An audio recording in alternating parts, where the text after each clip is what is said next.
地人在地前来看苗栗西潭乡的明丰古道，甲韩国济州岛的后来第15号的步道，结为着友谊步道，将做全台湾第一座跨国交流的步道。韩国协会成员嘛来到台湾，亲身到明丰古道去行一转。韩国观光客行大沙线，苗栗西潭明丰古道。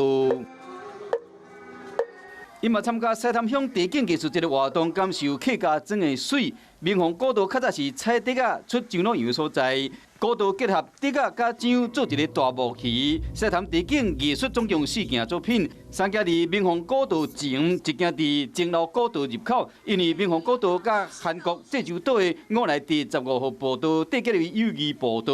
韩国步道协会因此来台湾亲身行一转明丰古道，感受其中的水。每一个作品其实都有一些就是在地的关联性啦，然后还有就是这边的旁边的水都很漂亮。明丰古道变成全台湾头一座跨国的交流步道，当地乡亲变成推广人员，甲外国观光客做交流，推广观光，嘛，互因本身对家乡更较有认同感。